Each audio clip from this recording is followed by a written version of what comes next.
At that time, Abiah the son of Jerubbaal became sick. And Jerubbaal said to his wife, "Please arise and disguise yourself, so they do not know that you are the wife of Jerubbaal, and go to Shiloh. See, Ahiah the Nabai is there, who spoke that I would be sovereign over this people. And you shall take with you 10 loaves and cakes and a jar of honey, and go to him. Let him declare to you what becomes of the child." And Jerubbaal's wife did so, and rose up and went to Shiloh, and came to the house of Ahiah. But Ahiah was unable to see, for his eyes had dimmed because of his age. And Yahweh had said to Ahiah, "See, the wife of Jerubbaal is coming to ask of you a word about her son, for he is sick. Speak to her thus and thus. For it shall be, when she comes in, that she makes herself strange." And it came to be when Ahiah heard the sound of her footsteps as she came through the door, he said, "Come in, wife of Jerubbaal. Why are you making yourself strange? And I have been sent to you with heaviness. Go say to Jerubbaal, Thus said Yahweh Elohim of Yisrael, because I exalted you from among the people, and made you ruler over my people Yisrael, and tore the reign away from the house of David, and gave it to you.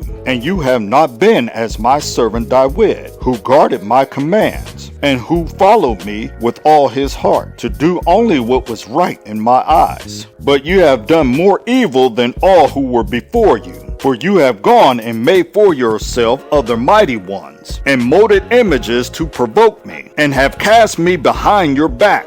Therefore, see, I am bringing evil to the house of Jerubbaal, and shall cut off from Jerubbaal every male in Israel, whether shut up or left at large, and sweep away the remnant of the house of Jerubbaal, as one sweeps away dung until it is all gone. Those of Jerubbaal who die in the city the dogs eat, and those who die in the field the birds of the Shamayim eat, for Yahweh has spoken it. And you, arise, go to your house. When your feet enter the city, the child shall die, and all Israel shall mourn for him and bury him. For he is the only one of Jeroboam who shall come to the grave, because in him there is found a good report toward Yahweh Elohim of Yisrael, in the house of Jeroboam. And Yahweh shall raise up for himself a sovereign over Yisrael, who cuts off the house of Jeroboam this day, and even now. And Yahweh shall smite Yisrael as a reed is shaken in the water,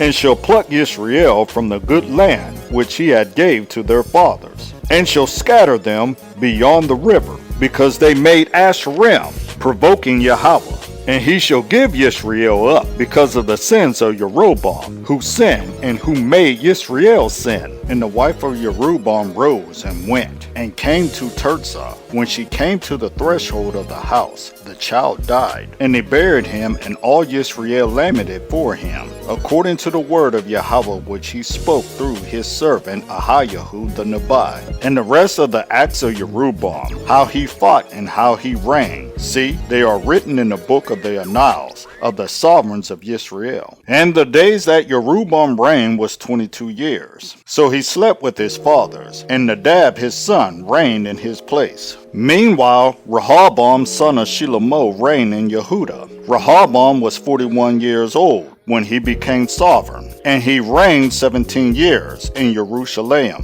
the city which Yahweh had chosen out of all the tribes of Israel to put his name there. And his mother's name was Naamah the Ammonitess. And Yehudah did evil in the eyes of Yahweh, and they provoked him to jealousy with their sins which they committed, more than all their fathers had done. For they also built for themselves high places, and pillars, and Asherim, under every high hill, and under every green tree. And there were also cult prostitutes in the land. They did according to all the abominations of the Gentiles, which Yahweh dispossessed before the children of Israel. And it came to be in the 5th year of sovereign Rehoboam that Shishak, sovereign of Mitzrayim, came up against Jerusalem, and he took away all the treasures of the house of Yahweh, and the treasures of the sovereign's house. He even took away all, and he took away all the shields of gold which Shlomo had made. And sovereign Rehoboam made shields of bronze to replace them, and entrusted them into the hands of the chiefs of the guard, who guarded the entrance of the sovereign's house.